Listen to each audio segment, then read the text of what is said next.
عليكم ورحمة الله وبركاته. الحمد لله رب العالمين والعاقبة للمتقين.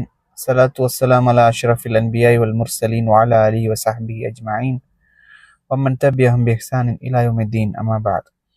எல்லாம் வல்ல அல்லாஹ்வின் நல்லடியார்களே, ரமலானுடைய 5வது நாளான இன்று எம்புவாழ் தமிழ் சொந்தங்களை சந்திப்பதில் மகிழ்ச்சி அடைந்தவனாக, இன்றைக்கு சான்றோர் பாடசாலையினுடைய 5வது வகுப்பிலே ஏன் இந்த கவலை என்ற தலைப்பின் கீழாக இப்ராஹிம் இப்னு ஈசா அவர்கள் கூறுகிறார்கள் ரஹிமஹுல்லா, நான் இமாம் ஹசன் அல் பஸ்ரி ரஹிமஹுல்லா அவர்களை விட நீண்ட நேரம் கவலையில் இருப்பவரை பார்த்ததே இல்லை. இன்னும் அவரை நான் புதிதாக ஒரு துன்பத்தில் சிக்கியவராக கருதியே தவிர பார்த்ததில்லை அப்படின்னு சொல்றார். என்னுடைய கருத்து என்ன அப்படின்னு சொன்னா, இமாம் அவர்கள் மறுமைக்காக வாழ்ந்த சான்றோர்களில் ஒருவராக இருந்தார். இவரை போன்று இவருடைய காலத்தில் வாழ்ந்த பலரை பற்றி இது போன்ற பல செய்திகளை நாம வரலாற்றுல படிக்கிறோம்.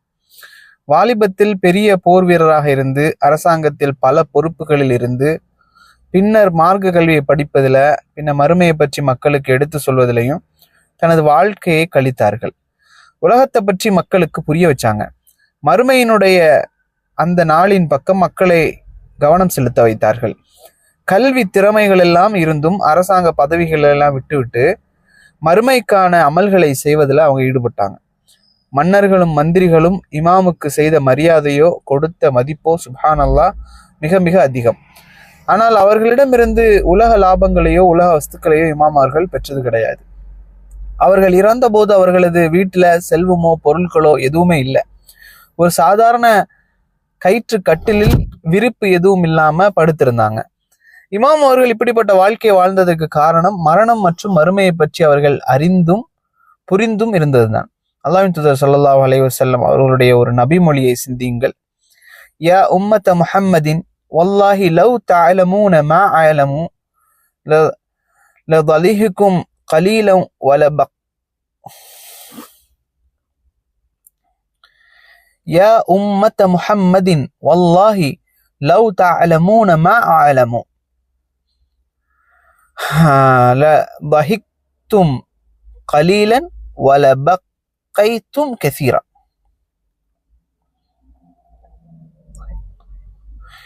يا أمة محمد والله لو تعلمون ما أعلم لضحكتم قليلا ولبقيتم كثيرا.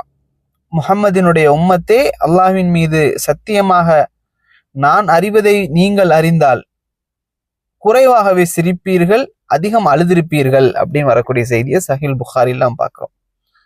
அதே போல வல்லதி நஃப்சு முஹம்மதின் பியதி லவ் தஅலமூன மா அலம் லபகைத்தும் கஸீரன் வலதஹிக்தும் கலீலன். முஹம்மதுடைய உயிர் எவன் கையில் உள்ளதோ அவன் மீது சத்தியமாக நான் அறிவதை நீங்கள் அறிந்தால் குறைவாக சிரிப்பீர்கள், அதிகமாக அழுவீர்கள். சஹீல் புகாரியினுடைய இன்னொரு செய்தி, முதலாவது செய்தி 1044, இது 6637. சான்றோர்கள் நன்மைகளையும் நல்லறங்களையும் எல்லா நேரங்களிலையும் செய்து கொண்டே இருந்தார்கள். இப்படி செய்து கொண்டே இருந்தாலும் கவலைப்பட்டார்கள் அவர்கள். நாமோ நன்மைகளை குறைவாகத்தான் செய்கின்றோம், ஆனால் நமது பாவங்கள் மிக அதிகமாக இருக்கிறது. ஆனால் நாம் நிம்மதியாக வாழ்ந்து கொண்டிருக்கிறோம், எந்த கவலையும் இல்லாமல், மறுமையை பற்றிய அச்சம் இல்லாமல். ஆனால் பாருங்கள், அந்த இமாம்களுக்கு இருந்த அந்த கவலையும் அந்த மரணத்தை பற்றிய கவலையும் மறுமை பற்றிய பயமும் இன்று நமக்கு இருக்கிறதா என்றால் நமக்கு இல்லை. விசாரணை நாளை பற்றிய பயமும் நமக்கு இல்லை. யா அல்லாஹ், எங்கள் இந்த அலட்சியத்திலிருந்து எங்களை நீ பாதுகாப்பாயாக. மறுமையினுடைய அமல்களில் எங்களை அதிகம் அதிகம் ஈடுபடுத்துவாயாக. மறுமையினுடைய வெற்றியை எங்களுக்கு தருவாயாக. ஆமீன். ஹாதா மா இந்தி வல் இல்மு இன்தல்லாஹ் வக்கூலு கௌலி ஹாதா வஸ்தக்ஃபிருல்லாஹி லி வலக்கும். அஸ்ஸலாமு அலைக்கும் வரஹ்மத்துல்லாஹி வபரகாத்துஹு.